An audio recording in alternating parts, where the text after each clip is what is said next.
Smart print pro सॉफ्टवेअरमध्ये passport photo हे option कसे वर्क करते याबद्दल माहिती सांगत आहे. बऱ्याचदा सेतू केंद्र चालकांना पासपोर्ट फोटोसाठी ChatGPT, जेमिनी किंवा फोटोशॉप यांचा यूज करावा लागतो. पण या सॉफ्टवेअरमध्ये तुम्हाला हवे त्या क्वांटिटीमध्ये, हवे त्या साईजमध्ये, हवे त्या बॅकग्राऊंडमध्ये पासपोर्ट फोटो तुम्ही तयार करू शकता. ते पण काही सेकंदात. मिनिटात नाही म्हणते मी, सेकंदात म्हणतोय. ओके. थोडक्यात माहिती सांगतोय. पासपोर्ट फोटो या ठिकाणी आल्यानंतर तुमचा एक फोटो अपलोड करा. रँडम फोटो कस्टमरचा काढलेला असेल तो. मी एक डमी फोटो आहे तो घेतोय या ठिकाणी दाखवण्यासाठी. फोटो अपलोड केल्यानंतर या ठिकाणी तुम्हाला त्याचा प्रिव्ह्यू भेटेल. प्रिव्ह्यूमध्ये इथे 2 ऑप्शन ठेवले आहेत क्रॉपिंगचे. मॅन्युअल क्रॉप पण करता येते आणि passport size crop. Manual crop यासाठी ज्यांचे फॅमिली फोटो वगैरे जे असतात, म्हणजे विथ फॅमिली फोटो असेल त्यासाठी मॅन्युअल क्रॉपचं ऑप्शन ठेवलेलं आहे. आणि सिंगल पर्सनचा क्रॉप असेल फोटो तर इथून क्रॉप करू शकता तुम्ही. सेट केला, क्रॉप केलं. क्रॉप केल्यानंतर बॅकग्राऊंड रिमूव्ह करण्यासाठी इथे बटन दिलेलं आहे. बॅकग्राऊंड रिमूव्ह करायचं आहे. इथून बॅकग्राऊंड रिमूव्ह होतो. त्याचा कलर वगैरे तुम्हाला चेंज करायचा आहे. व्हाईट वगैरे तुम्हाला जो हवा तो कलर तुम्ही सेट करू शकता, किंवा मग या ठिकाणी दुसरा कलर तुम्ही सेट करू शकता. मी व्हाईट कलर घेतोय. पेपर साईजमध्ये 4x6 आणि A4 असे 2 साईजमध्ये तुम्हाला प्रिंटआउट देते. म्हणजे 4x6वर प्रिंट देऊ शकता, A4वर सुद्धा देऊ शकता. ते कसं, तर 4x6 सेट केल्यानंतर पेपर फोटो क्वांटिटी सेट करायची. फोटो किती हवे, 8, 10 किंवा 12. 4x6वर 8, 10, 12 फोटो याप्रमाणे सेट होतात. 8 फोटोवर सिलेक्ट केलेलं आहे. जनरेट केलं, फोटो तयार झाले तुमचे. 12 फोटो असेल तर 12वर क्लिक करा. 12 फोटो तयार आहे. लक्षात घ्या, standard passport photo size 3.5 by 4.5 ही असते. यानुसार तुम्ही फोटो सेट करू शकता. तुम्हाला सपोज साईज चेंज करायची आहे, या ठिकाणी तुम्ही साईज चेंज करू शकतात. बॉर्डर जाड किंवा बारीक तुम्हाला हवी त्याप्रमाणे सेट करता येते. डाउनलोड बटन आहे आणि प्रिंट बटन आहे. प्रिंटवर क्लिक केल्यानंतर डायरेक्ट प्रिंट तुम्ही तुमचं प्रिंटर सेट करा, जे कोणतं असेल सिलेक्ट करायचं आणि डायरेक्ट प्रिंट देऊ शकता. हे झालं 4x6चं. A4मध्ये तुम्हाला ऑप्शन आहे 30, 32, 36, 42 आणि 48.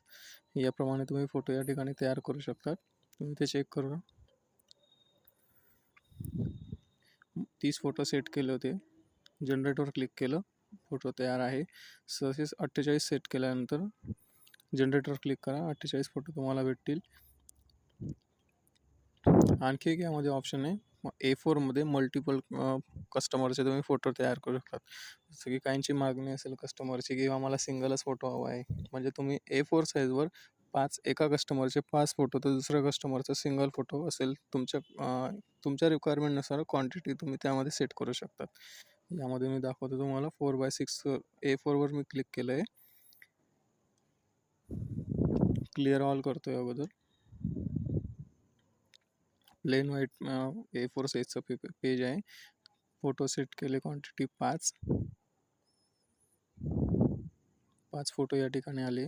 2 फोटोंच्या मधला जो गॅप असतो, 5 फोटोंच्या मधला गॅप, तो तुम्हाला इथून ॲडजस्ट करता येतो. जाड किंवा बारीक, म्हणजे त्याचा डिस्टन्स तुम्ही ॲडजस्ट करू शकतात. मी सेम ठेवलं त्याला, त्यामध्ये बदल नाही करत आहे. आता मी दुसरा फोटो घेतो आहे.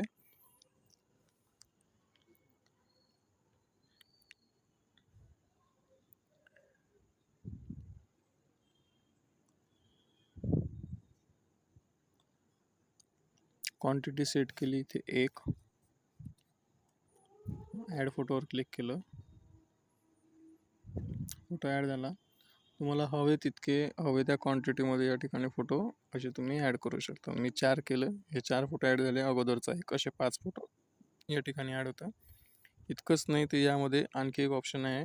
तुम्ही फोटोवर कस्टमरचे नाव, त्यांची डेट, रिक्वायरमेंटनुसार फोटो काढल्याची डेट किंवा मग डेट ऑफ बर्थ हवी असते त्यांना, ती या ठिकाणी सेट करता येते. 4x6ला 8 फोटोवर तुम्हाला एक दाखवतो, ते ट्राय करून. या ठिकाणी मी नाव टाकत आहे.